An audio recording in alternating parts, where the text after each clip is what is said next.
allegiance to the flag of the United States of America, to the republic which stands, one nation, under God, indivisible, with liberty and justice for all.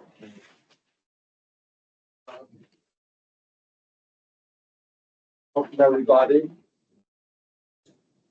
In call meeting to order, all members of the board being present in person. We have a quorum. Meeting is called to order.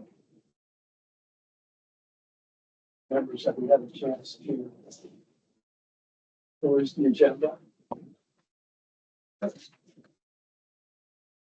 So do I have a motion to approve the agenda? And yes. Thanks. Wonderful. I'll second it. Moving on, draft minutes from the March 17th meeting, which seems right of the activity that we had in February and March, like it was a long time ago. These were in the packet that was circulated on Friday, a little longer than usual. Had a very busy March 17th. Anybody have any comments, observations about those minutes? Yes, Brad. Yeah, I don't know if it's place to ask a question. At the end of this, on the last page, signatures verified for those writing candidates. Yeah, we're working on that. Are you gonna address that later, or do I ask the question? In my director's report. Then I'll wait. Just curious what the status was. Do we have a motion to approve the minutes from the March 17th meeting? Say we approve. Thank you, Brian. Is there a second? Thank you, Lori. All in favor? Aye. Okay. Minutes are approved unanimously. Moving on, as we normally do in our regular business meetings, this is the part of the meeting we will have two public input sessions today. The first is more generally because we have, if you have copies of the agenda in front of you, there are going to be some comments about under new business number 3, election official selection process. I suspect a variety of public comments in addition to some board member comments. But if you have comments other than those that are related to election official selection, now is the time to be heard. And hearing none, we're going to be moving on. Old business. The fiscal year 2026, well, is it 2026 or is it 27. 26-27?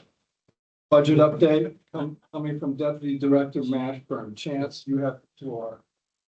Flying right on through. So the budget process in the county, we have submitted our budget to the management and the finance team. They are reviewing our expansion requests and our reclassifications to let us know what will be approved and what will not. Currently, we reached out to our budget analyst, who will name is Rachel. We asked her about our expansion request, and she said we do not have a date yet, but we will know before May 4th, before the adopted budget is approved or presented to the county commissioners. Because May 4th, that is when the manager presents the recommended budget. May 18th through the 19th, there's public hearings regarding the budget. May 21st, 22nd, 27th is when the commissioners have their work sessions. And June 30th, the commissioners adopt the fiscal year 27 budget for the county. When is that? Sorry. June 30th. Okay. Because it will be effective July 1. Anything further on that? No, the reclassifications and expansion, we'll talk about that later on. Okay. I attended I guess it's a preliminary county budget meeting last week, a week ago Monday. And I think this is what always happens. Projected revenues are at some level here, projected expenses are at some level here. So there's always a gap of anywhere between, I don't know, 5 and 15 and $20 million. So, you know, the process, and they're projecting revenues conservatively. I don't know if they're projecting expenses conservatively, but I think that's how they leverage, you know, ratcheting down these expenditures to get to balance. But just a comment from observing that process. I'm sure other people in the room have observed that process as well, and this is normal. Anything, Frank? Yeah, so in this process, May 4, May 18, May 21, June 30, are we gonna get bushwhacked with any last minute? You know, we need you to update this, we need you to clarify that. Are they gonna do any of that, and our package is good and solid and polished, ready? No, we should not be, actually, our budget right now is things. During that preliminary hearing, it was brought up that our budget is 20,000 or some $70,000 less than it was last budget cycle. And we have a midterm general election coming up, so we're able to cut expenses of other departments. Companies were able to cut.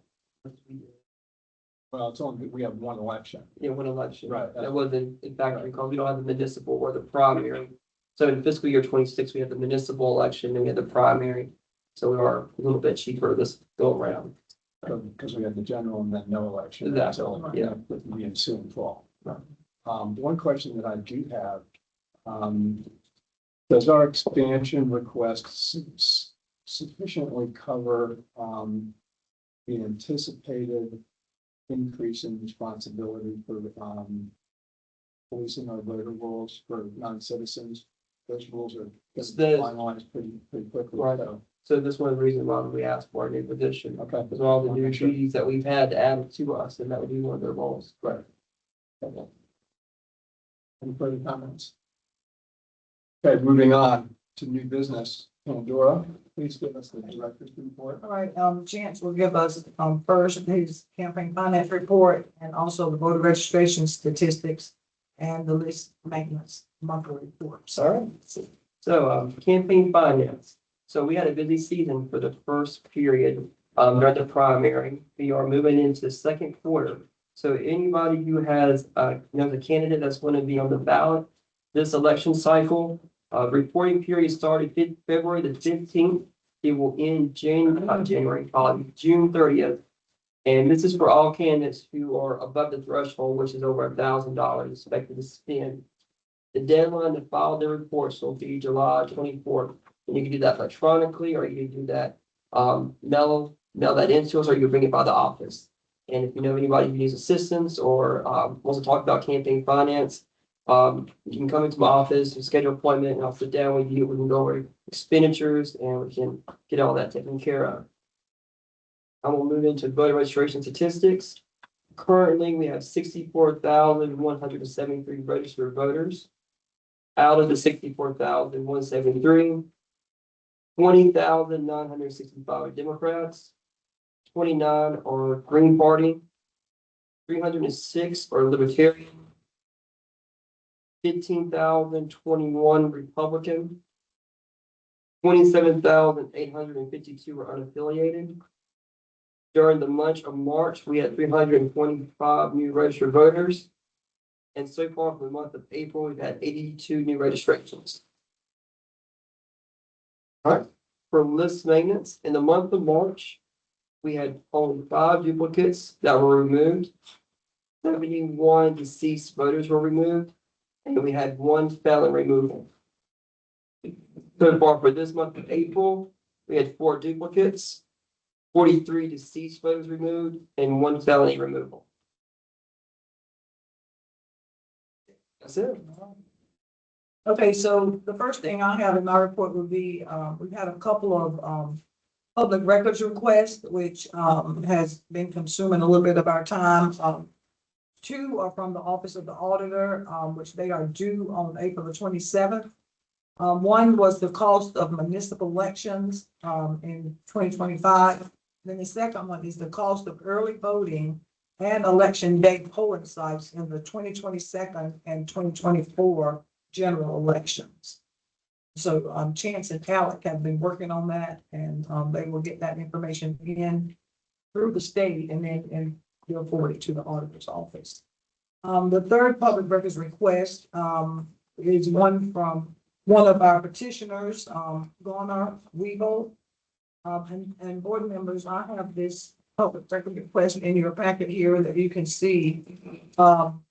We have been working on this. Ted, do you kind of want to fill them in on how we move forward with it? We have a process in the county when we receive a public records request of this nature, which he's requesting, emails, text messages, handwritten notes, electronic files, from any one of the staff and the office who did any, administration on the petition. So when we have public records request of this size, we have to go through the clerk of the board of commissioners and also the paralegal and Hammett. And then they'll have to do a request to the IT department, where they'll search through all of our emails to find any of the criteria. And he wants it from November the 1st, 2025 through April the 16th, I think. He wants anything that we have on that. And he gave us some terms that we're to search, and Weebo, Coble, Fogelman, Reeves, District 54, Sheriff, Commissioner, unaffiliated, independent, signature, verification, no record, petition, disqualified candidate. But they have been broken down into less, because that could bring a whole lot of hits, and that's because we do election administration. So, but we have talked to, okay, you're gonna, So we had this process is now being run by the county attorney. And as is common with these public records requests, we're obligated to respond on a, timely way. There are certain confidential information that we're not allowed to release.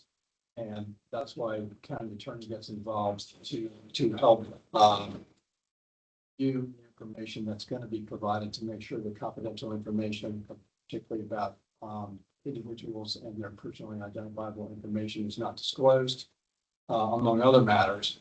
And also to try to, in order to respond on a timely basis, to try to limit the search terms, because they can be so broad as to not only take a whole lot of IT time at the county level, but they can also generate a lot of irrelevant results, and which is not going to make anybody happy. It's going to slow down the review process on our side, and it would make the recipient unhappy, because she would have to review a lot of the relevant information. In any event, we have had these conversations with the county attorney. Those results are been agreed upon and determined, and the process is proceeding apace. And so with what, I don't know, we don't know how long it's going to take for the process to take, because there are 2 or 3 levels of review. But once those levels of review occur, then the materials will be provided to Mr. Weeple, and we will move on. Yes. Do we have any idea what this is about? I think it looks a little bit like it's about signature verification. Is that So correct? it is. So he had petitions going on in Chatham and Randolph County, because Randolph County has 2 precincts that are in 54. But most of the signatures are in Chatham County, and the overall number of signatures that came in on a timely basis exceeded the number that we needed to get. But the disqualifications, not only for signatures, but for other reasons as well, got him well below the required number. So he's wanting to drill down and see if there is a basis for contesting our review process, essentially. Is he, Yes, right. So I'm thinking election is, he's wants to be on the ballot for the November election. As an unaffiliated ballot. So like after an election, it's real time sensitive, all the protests and that sort of thing, because clock is ticking toward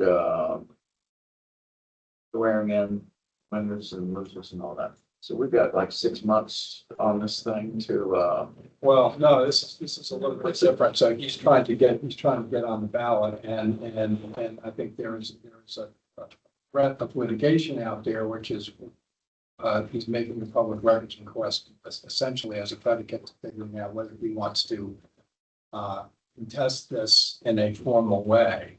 There is no specific process in the election statutes to either protest it at the county board level or at the state board level.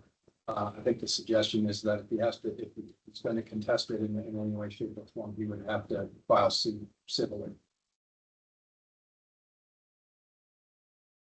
And ultimately, I think what he may be looking to do, correct me if I'm wrong, is to qualify as a writing candidate, which means there's another process for him to go through to get the signature for him to be able to do that. Yeah, I was trying to figure out, maybe I didn't articulate, if we were gonna run into a hard stop time factor with this. No, we don't. We've already hit our deadlines, Yeah. but he has some deadlines if he wants to pursue, getting up and being able to run as a writing candidate. So to this point, the signature review was done by the staff in this office. Yes. At that time, we had 3 petitions going on, and I've got that in my petition update here. Unaffiliated candidate, well, we had one, James Fogelman, County Commissioner District 4, he had a petition going at the same time, and Bruce Coble for sheriff, and also Mr. Weaver. We had all 3 of those petitions going at the same time, which all of them got their signatures in on time. We got them reviewed and processed on time, because they were supposed to be in the office on election day by noon, so they got them in on time. We did our review on all of them on time. They just did not have enough signatures to meet the threshold that was valid.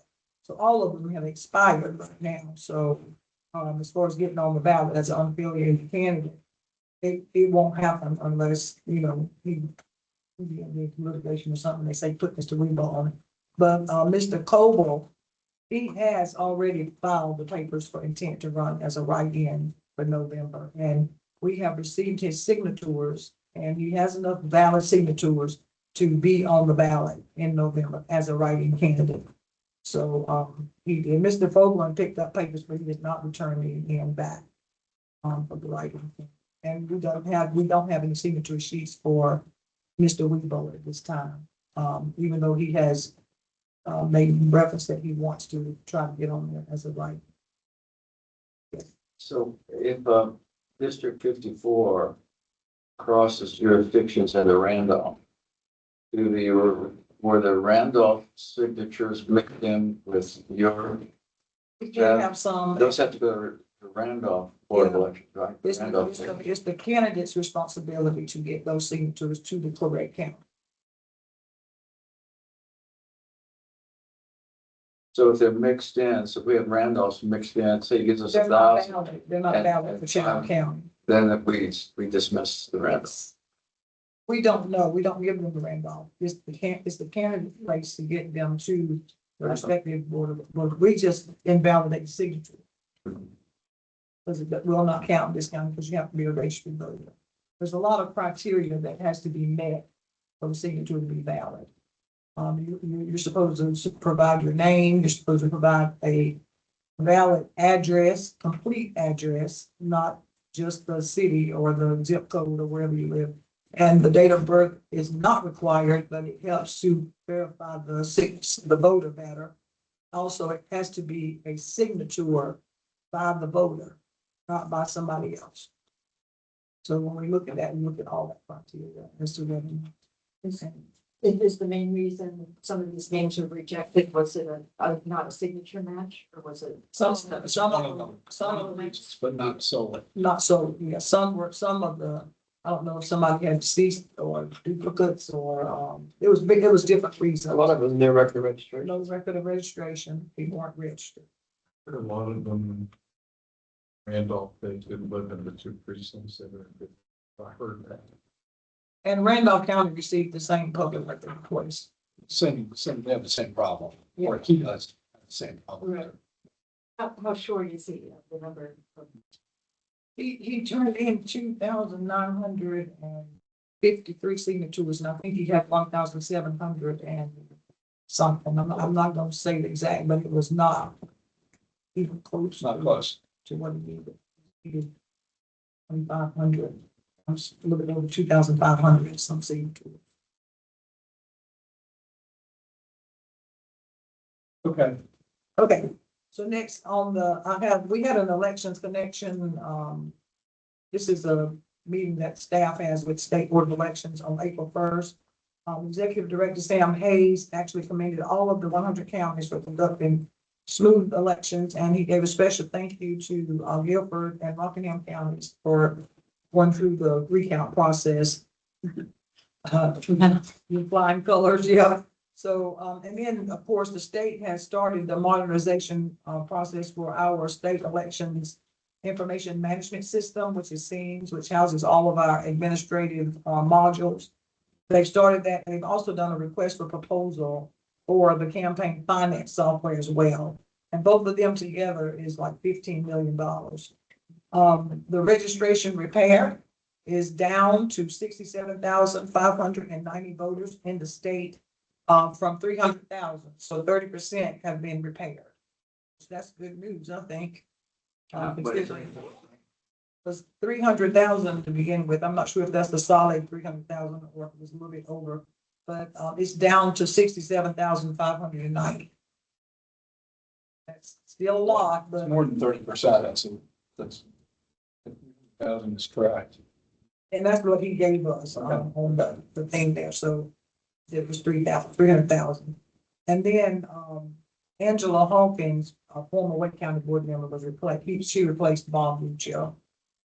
And then, of course, we had an election director to pass away in Warren County. She had worked with the elections. I think she came there when I came, not as a director, but I was a deputy director. So she got sick and passed away right after the election. It's that. So the new director's training is actually going on this week. Our old Marvin Caracol, who's our boat equipment technician, he's there taking that training. So that's that. And then, of course, the NCADE, which is the North Carolina Association of Directors of Elections, and the North Carolina State Board of Elections are holding a legislative day on April the 28th from 8:30 a.m. to 3:00 p.m. It's a day of advocacy aimed at educating the legislatures on North Carolina elections and securing key policies and funding achievements. So Chance, our deputy director, is going, and also Sarah will attend that. We had to fill out a survey prior to, so we put in our top, we got five priorities that we would like to see some changes made. Of course, everybody's is to extend the time for provision of ballot, I think. Processing those. Have they done this before? No. This is the first This time. is the first time. Okay. Have they told you what the format's gonna be? We got an email just a few minutes ago about the format, so. Right. So then on April 15th, we had another election connection meeting. And it was pertaining to election administration and a SEAMS enhancement, which it was the Green versus Bell, which is a lawsuit that alleged that the county boards of elections were violating the National Voter Registration Act by not removing the deceased voters. On November the 12th, 24, the plaintiffs voluntarily dismissed their complaint after reaching a settlement agreement with the North Carolina State Board of Elections. And the Green versus Bell settlement agreement requires the State Board of Elections to monitor county's conduct of deceased voter list maintenance. The county boards of elections are required to certify to the state board that they have removed all registered voters who match the record of a deceased voter as reported by the North Carolina Department of Health and Human Services.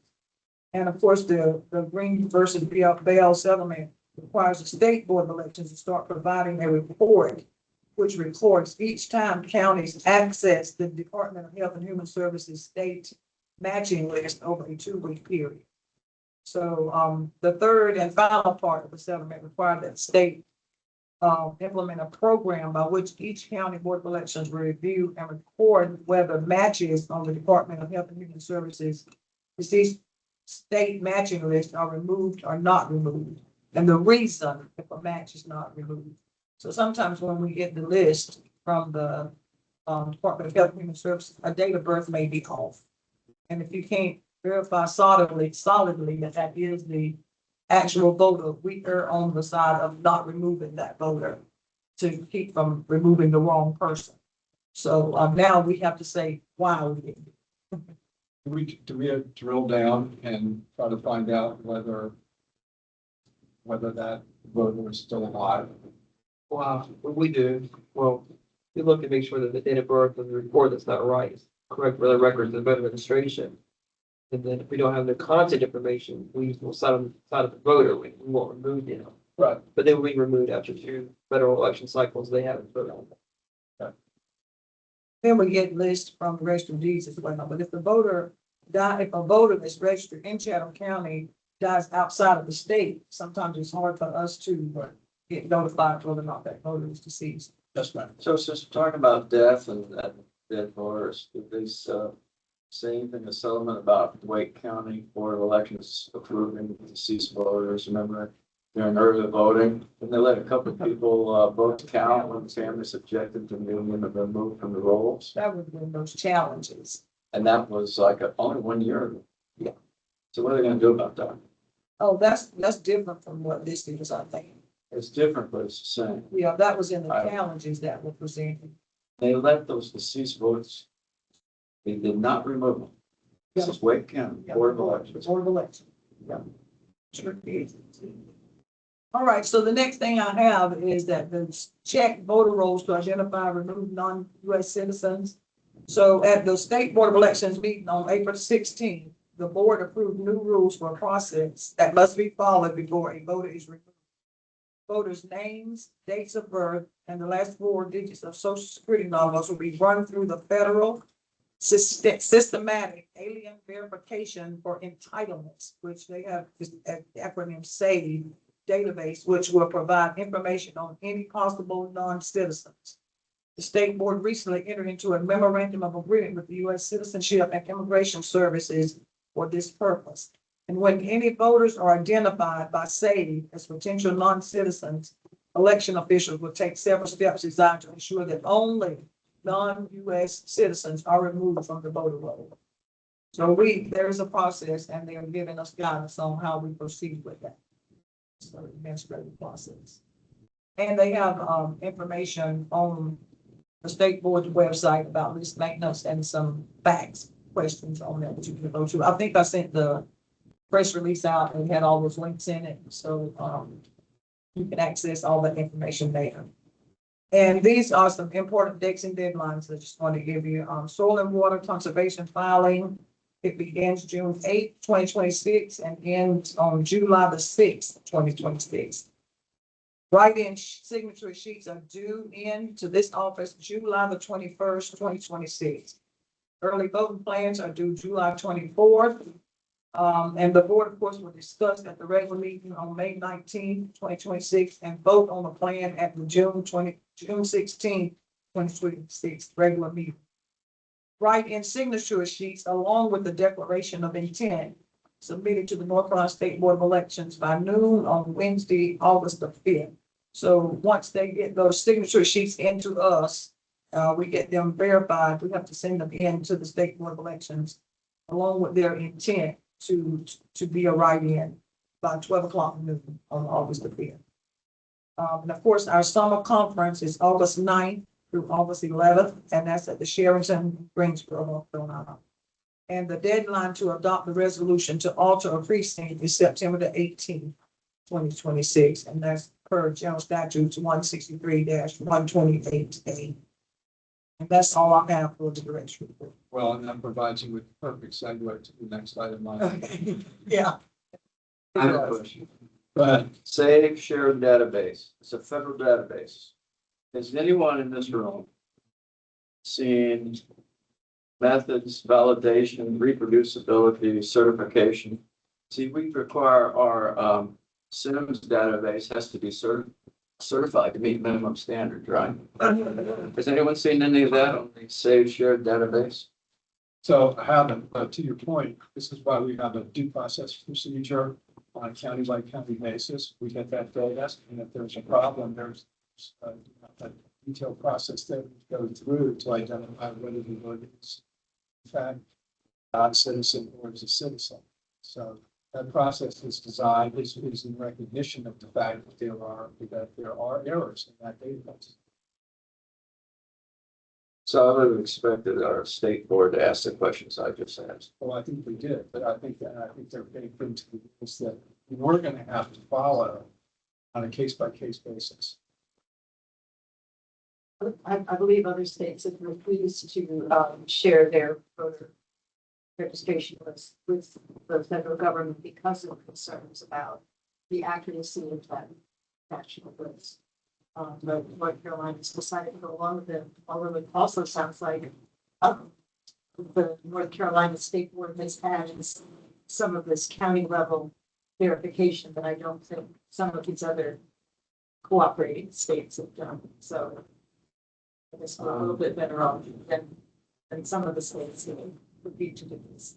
But I believe in other states, judges have told, have responded to citizen complaints and have prevented the states from sharing that voter.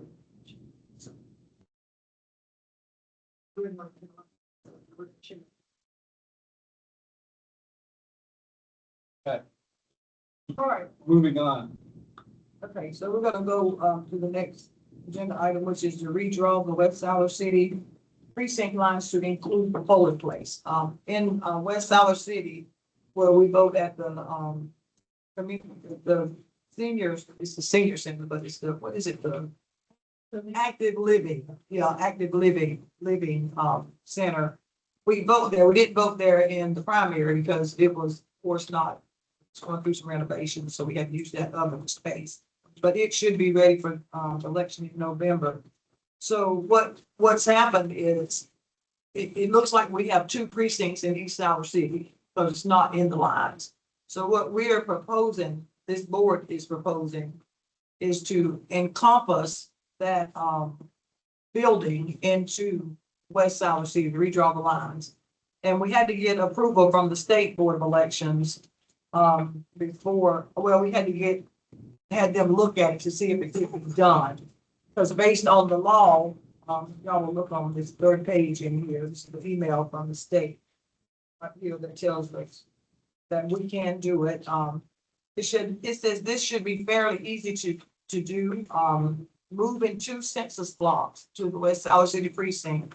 The attached image shows the center for active living site as the red dot. So they would need to obviously move that census block to West Siler City. The two census blocks in yellow show the two census blocks that would need to be moved to keep the precinct contiguous, and it has to be contiguous. The black lines in the image are the census blocks, and they could obviously move more if they want, but this would be the minimum. So right now we have okay from the state that this can be done. So we will adopt the resolution at the May meeting. We'll have to write up the resolution and adopt the resolution to move forward with redrawing those lines for the West Siler City precinct, so that it'll be ready by November. In the past, we used it, but it's supposed to go under review yearly. To provide a little context, this is a temporary solution to not having an adequate polling location in West Siler City. And the state gave us a temporary exemption, which provided for under the statute to vote at this center, as part of the precinct. But that's been going on now for 2 or 3 years, and so it's time to adopt a permanent solution. So at our next board meeting, we'll have a resolution prepared that we will vote on, presumably adopt, submitted to the state executive director, who was approved, and we will move forward. And then we'll have a map drawn by Chatham County, but in these census blocks, there are no voters. So it won't affect any voters. So the yellow is going to the orange, that's what's happening? Yeah. Go to orange. Right. So That is the kind of requirement. there are no voters in that yellow area? No, That's a business park. And the nursing home that's there is actually still in green. They left that out. So. And then, of course, And the building is the red dot, Yes. yes. so it'll be incorporated. Yeah.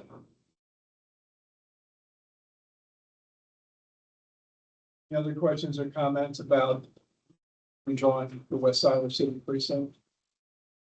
Hearing none, we're going to move on to the next topic, which is the big discussion item of the day, the election official selection process. And what I would like to do is just to provide a little bit of context, is to just make everybody aware of an email that sort of begun this discussion that has come from Robert Waldrop, who most of you probably know as a longtime judge in Chief Judge in the county. I'm going to read his email just to provide the context, and then we'll move on from there. But at the end of February, he sent an email to the board and staff to the effect that during the current primary election early voting cycle, we chief judges and judges, and there are 6 undersigned, and there have been 2 additional judges who have been added to this. I've had former competent trained poll workers ask why wasn't I called to work, and stated that they would be glad to work when contacted.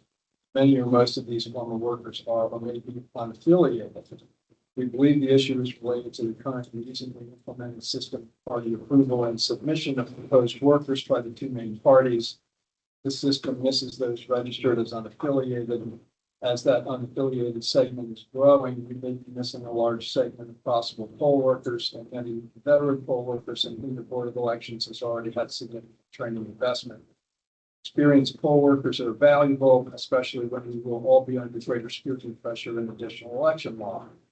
And here's the gist of the email. Our proposed solution is to have poll workers and Board of Elections staff also put forth names directly to the Board of Elections of unaffiliated proposed new and former workers as poll workers, MAT team members, and judges.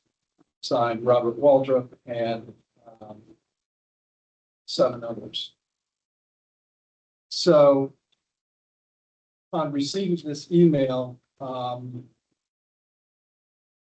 I asked both county party chairs to come to this meeting if they wanted to talk. And I know that Joe Godfrey's not here. I think there is some input by letter from one of the Republicans in Chatham County, and probably have a member of the party here. And I think that Blaylock is here as well. I'd invite you all to share any comments you may have about that email, about that proposal, your view of it, given what's required under the statute. One of the things that I asked for was if there was any data available on the breakdown of. There is, and if you like, I can share these with you if you. Yeah, I would like to see it. Okay. And I didn't.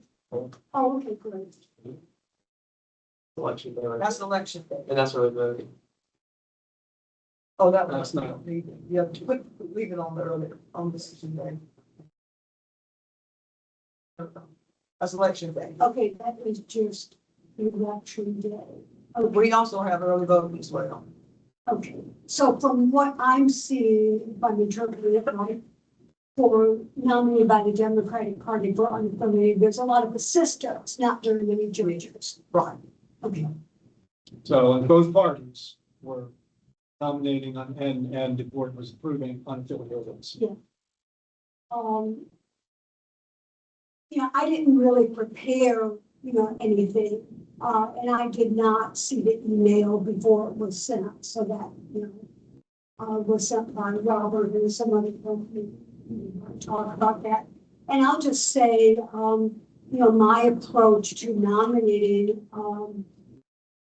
judges and assistants is that, I want to have qualified, experienced, folks. And so I've often asked for, information about, folks who have worked in the past.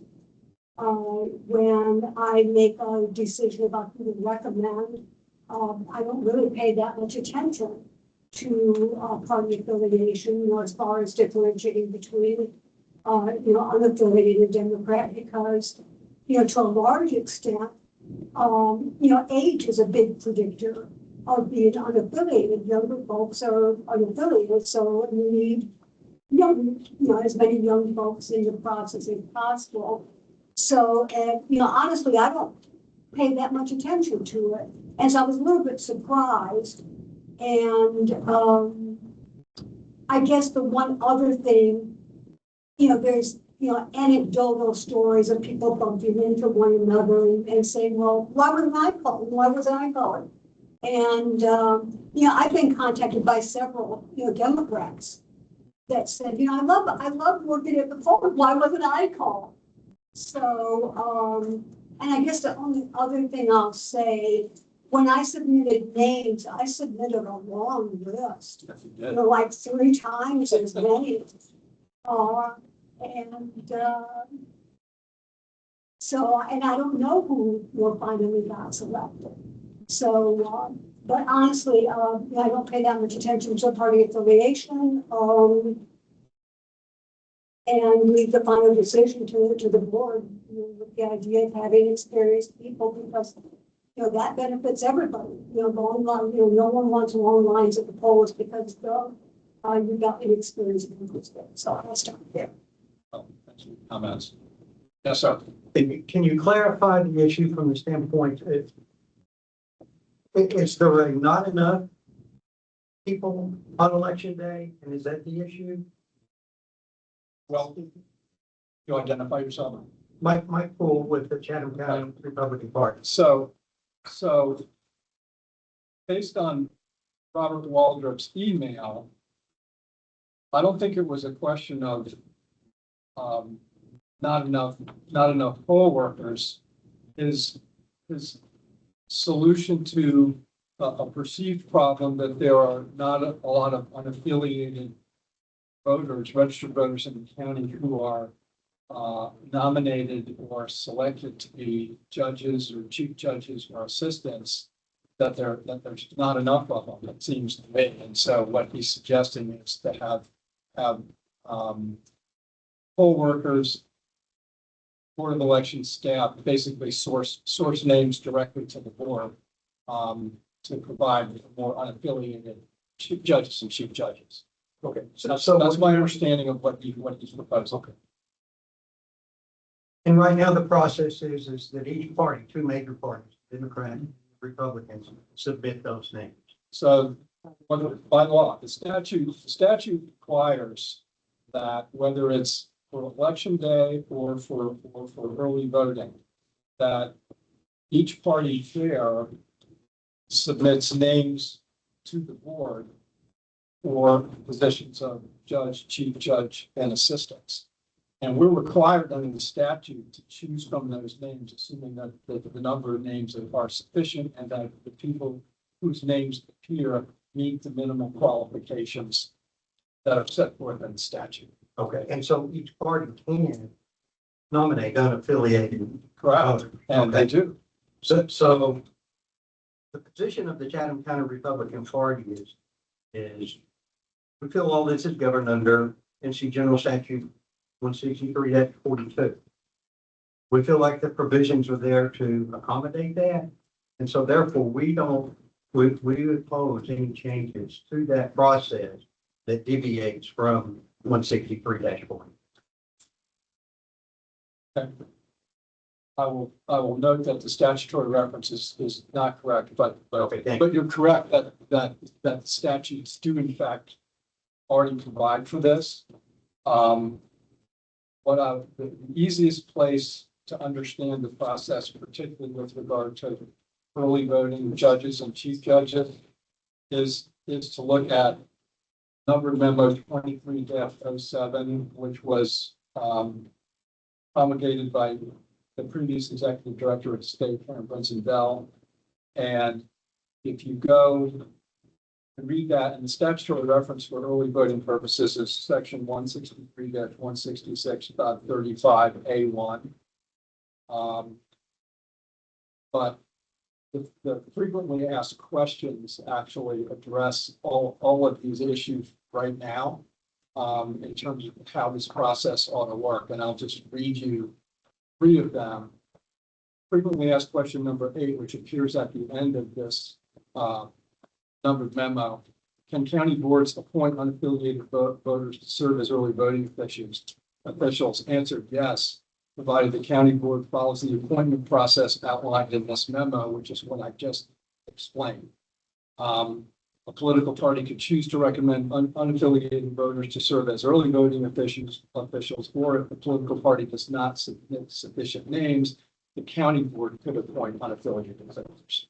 So that process is, that's already provided for under the law and this memo, which governs how we run things here. Frequently asked question number 11, can we make recommendations to the parties as to who to recommend for appointment of early voting officials? Yes. So any of those groups, whether they be poll workers, whether they be board staff, whether they be other party people, and make those recommendations to the party chairs. The party chairs have the ability to either accept or reject and decide who they want to recommend to us to consider to appoint. And has that been done? In the most recent elections, yes, it has. Yeah, and I want to add, go ahead. the reason why it wasn't done at a mass scale prior before is called early voting was not seen as election day. It was called one-stop voting, absentee voting.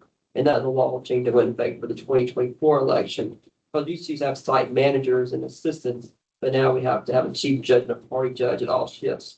So now what was the law for election day has now moved to early voting as well. So that's a big change. You're talking about 200 plus people again for early voting, which is different. So that's the big difference there. And for early voting, the judges and the chiefs are only valid for that one election. So the next election, you will have to appoint again for early voting. But for election day, it's a 2-year appointment for the chief and the judges. So that's the difference there. So that whoever the chief judge and the party judges are appointed for election day, they have that position for 2 years. But the early voting worker or judges are only for that election period. Like the ones that work in the primary, their time's up.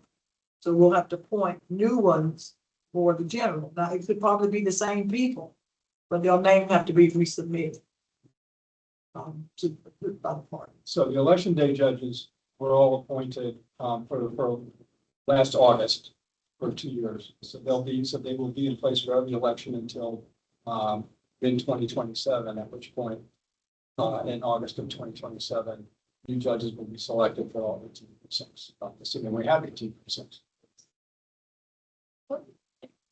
It strikes me that it might be helpful if election staff early on in the selection of or looking for nominations for early voting judges and assistants and so forth.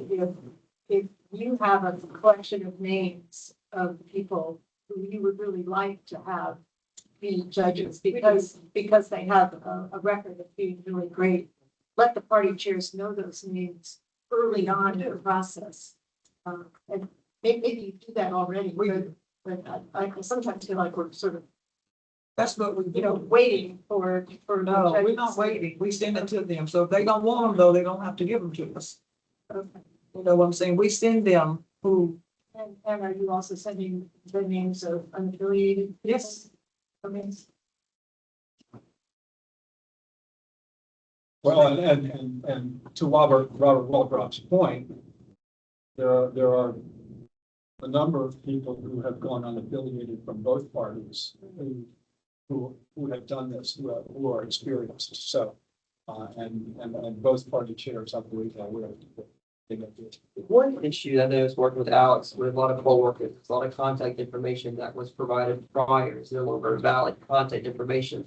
And Alex has been, I know in Sue and Joe had difficulties getting up with people, the phone number to change, call them. nobody's picking up, nobody's getting the message. And I think that becomes an issue with scheduling, and then they come and say, like in the grocery store, like Sue had mentioned, they say that, I didn't hear from the Board of Elections. Well, attempt has been made. I know Joe and Sue can agree that reduce sending names months in advance, because we're already working on the November election right now, getting everybody together, and something that we'll talk about next couple of board meetings with the party chairs, going to get these names submitted and worked on. And another big change that a lot of new poll workers went through that caused some issues, was our online application if you're brand new. So used to you could apply with paper application. Now, if you're brand new, to do a NeoGov process. And that caused some difficulties with a lot of new poll workers. So there was a lot of changes that have occurred over the last 5-6 years since I've been here. But what we are doing is we are doing what is in the law, and we're doing it well enough in advance time. And I can't. And Joe's not here, but I've spoken to Joe. But Sue, if you think that we are giving ample enough time with the names, we haven't really had much of an issue. It's just getting good contact information from them is what we need. I'm good. Well, this is also a good opportunity to kind of close a feedback loop too, that I'm hearing from some of these experienced people. The board and party chairs are busy people. And so there's not a good way to give party chairs feedback on the performance of the people they nominate. And I would love to hear some suggestions going forward. Doesn't have to be today, but that's one issue. Giving you feedback from the people who are working the election as to their strengths, because we have some very good experienced people, but you may not know it. The party chairs may not be aware of it. So they've gone through training. Training has ramped up significantly in the last 2 years. So you might want to know that these are outstanding people who maybe came in as assistants, but they're ready to be a party judge or a chief judge. The other thing that I think happened this year that it seemed to me new is we were making a lot of last minute replacement appointments. So it's really important, I think, that the names that get nominated for these positions commit to doing the work. We don't want to have them backing out. I mean, yes, things happen, people get sick and so on and so forth. But this was an extraordinary year in terms of having to find replacements at the last minute. And it should not be a casual thing. If you're going to be an election worker and the board and the staff invest time in these people, we don't want to lose them. So they need to be serious about making that application. And that kind of feedback loop, I think, needs somehow to be maybe not formalized, but if the party chairs could also talk to the people they nominated, how was it? How was the training?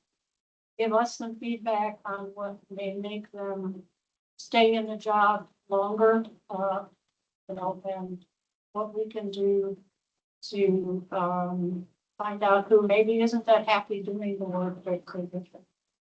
If I heard Chance correctly, people wanting to sit down with the party chairs in advance, because I know we're trying to get judges approved at the latest in July, because there's going to be trying to get on this. So that's an opportunity, I think, for staff to give feedback to the party chairs, and to also underline to the party chairs the importance of the commitment. Let's just make sure that people that you're putting up for consideration are going to take it seriously. And know that, unless you're getting sick, we're expecting you to get trained and show up. Also, over the names that are on the email, if these people are coming to you, get their names and give the information to us. That way we can get it to the party. And then they can, determine if they can reach out to them. If they want to work, they'll, we'll send the name to the party chair. then they can, get back to us with whether or not they want that person to work. But that's the way we do it now, is just submit the name to the party chair. But if you can get their contact information as well, if it's changed, that would help also. Because it really takes time to, make these schedules, especially for early voting, because it's a long period and you gotta, we work at, split shifts. So it's really important to try to fill those slots and make sure that you have people that they like there because they're gonna show up. Because it really puts us in a bind when they don't. So I have, just a follow-up. I want to make sure. So there's no, the request is not to change anything. The request is to basically improve this process and not do anything outside of what the statute is. And I apologize for referencing the wrong. That's No, okay. that's okay. It's Yeah. fine. That is, Trust me. that is a correct statute for the assistants, but there's also another statute, 163-41, it's for the judges, Okay. chief judges. But the early voting is a separate Yeah, statute. that's a The separate election, statute. it's in a completely different place and it's hard to find. Okay. So then if there's not a proposal or whatever to make a change in this process, we're fine with that. We've taken notes and we will relay those back to.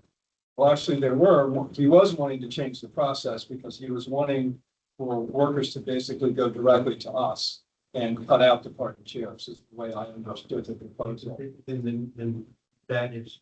That is a problem. Yeah. We don't have the authority to change the statute. Right. And we don't have a problem getting the name and submitting it to the party chair. Yeah, I would, to your point, if they come to you and they want to do this job and then you feed that back to the Right, chairs, right. then it's up to them to. So This was the first election that we really worked with the party chairs in this process. And now that we know the process and the party chairs are familiar with the poll workers and the process itself, I feel like it will be a lot smoother come November. So. That's right. So I want to make a comment, if I may, about the historical context, because we don't realize that we're having two separate conversations when we're talking about election day and early voting. So, but bear with me for 2 minutes, everybody. So this country is almost 250 years old. We've had election day for 250 years. And this voting thing is a living, breathing, adaptable process. What am I talking about? You had to be a property owner back in 1800 to vote. Women couldn't vote. So property ownership changed. The women got the vote in 1920, I think. And then secret ballot didn't start till the 1920s. Everybody knew who you voted for prior to about 1920. You went in and gave a blue ballot for Mr. Smith or a red ballot, and everybody was watching. So all that's election day. Now I've come up, and then we went from lever handle voting machines to paper to pieces of slips of paper. Now you come up to 1977. 1977, excuse, early voting occurred. So you had to walk into the director's office, Ms. Pascal, and you say, I want to vote ahead of time. And she'd say, okay, well, I've got a staff member. This is not a poll worker. This is a staff worker, which is a county employee. There's a difference between a poll worker and a staff worker, because the staff workers are out of our purview. Okay. So you had to have excuse from 1977 to 1999. In 1999, early voting became no excuse. Now you can vote early for any reason. And they developed satellite sites. So now you don't have to go to the Board of Election office. You can go to multiple places in the county.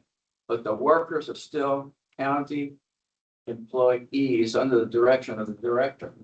The voting members have nothing to do with it.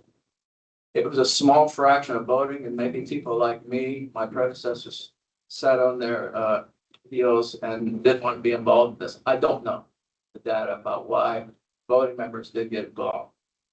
Then in 2001, it becomes 15 days of early voting, not just 1 day. And then in 2007, you can register and vote on the same day for any reason. Okay, in multiple sites, but they're still county employees under the purview of the director, not the 5 voting board members. Now, what's happened over the past 27 years is election day is shrinking fewer and fewer people are voting on election day. And early voting is getting bigger and bigger and bigger and bigger. So early voting has surpassed election day. The early voting was still county employees under the direction of the director. So the director became the most powerful election administrator in the county. And the 5 board members were administering election day. That's what happened. So in 2023, the legislature said, we're going to treat this just like election day. We're going to let the 5 board members and the party chair is the election day too. They're going to let the party chairs nominate and the 5 members are going to vote for approval. And that's what we're talking about here, right? So now these early voting workers are called poll workers. They're not county employees anymore. And they're under the directorship of the party chairs, and we do the approval. And so what's happened is you've got Mr. Waldrop is proposing, I'm going to call it an extra party chair, extra transparency, accessory third-party channel of bringing election workers in. Non-statute, so extra statute too. And basically, you've heard Ms. Blaylock reject that, Mr. Poole has rejected that, and I accept that. But basically, because you see before, it wasn't transparent. This election director did it in their office, and here we're doing this in a public forum. You're seeing, we're giving and taking and talking, and I'm trying to explain to you where this came from. Thank you. Thanks, Frank. Okay, if there are no further comments on this subject, I will invite, anybody has any other, yeah, I think others have said this, but I think that the statutes provide a pretty clear process that is workable. The staff providing information to the party chiefs and also to the board members of workers, including affiliated workers who have experience and have good attendance records and so on. Very useful to get that information out as soon as possible so that can make the process better. And we supposedly have had good people overlooked previously. If there's a way to rectify that by disseminating information, but we can't make substantial changes to the process because the process is thoroughly defined in the statutes. So as a practical matter, though, I'd like to know, I think this letter signed by these people deserves a courteous response. And these are experienced judges who also drafted it. And I would like us as a board to ask you, Taylor, I don't know how we want to, I'm putting out that some step needs to happen because we have gotten a good, thoughtful communication from some experienced people. And I think they deserve an answer that references the statute and that what they're proposing is not only not possible, but we appreciate their interest, and they should send names of people that they have in mind to the party chair. I mean, they clearly have in mind some putting forth names. Well, the place to do that is to send them to Sue Blaylock or Joe. I'm happy to do that. Could you do that so that we close the loop on this? Yes, Bob. Another thought is that their Walter's letter includes MAT team members, and the MAT team appointments do not flow through the county chairs. They can send the MAT team recommendations directly to the board. It's that the county's chairs are not involved. But We do that directly. But they can be in terms of letting the board know that they have preferences. We don't have to follow what they want. Their contributions are welcome, but they're not like in the statute. Statute that just says MAT team members are appointed. Right. Appointed by Yeah, it's not based on party chair recommendations, whereas everybody else, the judges and the assistants flow through. And doesn't. So we can directly do the that team. Part of their recommendation. So I think we're. And that will come up in June. Sorry. Can I just ask a question? Because we are talking about reaching out to the party chairs again. Is it okay if I'm just a person off the street who, says, I'm an unaffiliated voter and I don't know how to become an election worker. Is there any harm in them contacting you all directly and then you passing the names on to us? Is that a possible route? Sure, I think it happens now. Yeah. Yeah. That's what we kind of do. what I'm thinking. So unaffiliated voters, if they don't feel comfortable reaching out to a party, if they're green, if they're Green Party or something where, just reach out to the board as well, then I'm sure that you'll pass it on to us. Yeah. That's what we, So don't you get quite a few people walking in who just want to be a voter? we just take the name down. Of course, we send it to the party chair. After we get their information, then it's up to the party chair. And so to clarify what you said, then does that mean that if someone from the Green Party come in and one of the major parties approves that person, who they serve? Yes. It just has to come from you or Ms. Blaylock.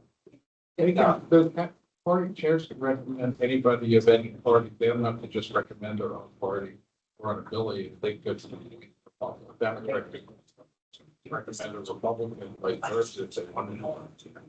Yeah. Any further comments on this subject? Yep, if none, number 4, yes, sir. Harvard, Sorry. Signature for voting, since that's what changed.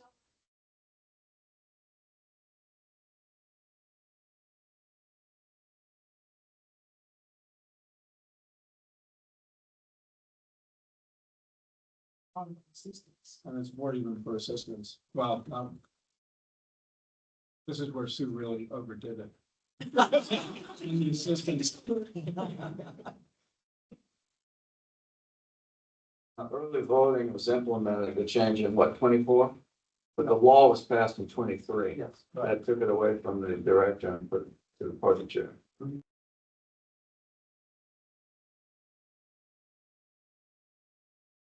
So going through this process, neither party chair, in my experience, has shied away from recommending unaffiliated. So I suspect that trend will continue, being that unaffiliated are far outnumbering registrations in either party at this point. So. Okay, moving on. Are there any other topics that any board member wants to discuss? Number 4. Yes, ma'am. This is super quick. I would just like to have noted in the minutes, what the number of voters who voted by mail in the primary, whose ballot, who had a postmark on their ballot by election day, but whose ballots arrived today. Oh, it was postmarked on election. Well, no, what I mean is, how many ballots came in after election day that we we would have used to count? But we were unable to now because all the ballots had to arrive by election day. Oh. How So, many voters did not get their votes counted because their ballots arrived after election day, although they mailed the ballot before election day or on election day? so that's, so that, to answer that question, actually, there was, if there was the law that we used to have, we received no ballots during that time frame. Now, we would receive them after, probably with that old law where they would used to be postmarked by election day, if we received them within, the 3 days, we didn't receive any ballot within 3 days. Now, we had a postmarked with election day, but we received them after that time frame, and there were 17 ballots. 17 ballots that were mailed on election day that they arrived. More than 3 3 days, yes. Still, the audience to know that with the new rule is that the mail ballots have to be here by 7:30 p.m. election day, hard stop. So if it arrives the next morning, we reject it. Doesn't matter what the postmark shows. That's when we used to allow 3 days after. 7:30 PM is when the polls close. So that's when people are voting in person, that's when the mail has to be here.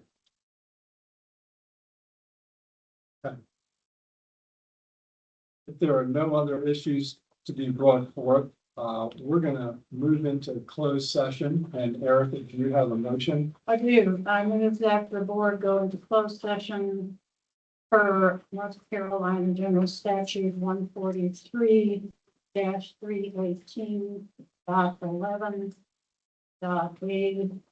Parentheses, A1-6 to discuss personnel. Second. All in favor? Aye. Thank you, everybody. So I think we stopped recording. Yeah. Thanks, everybody. Thanks.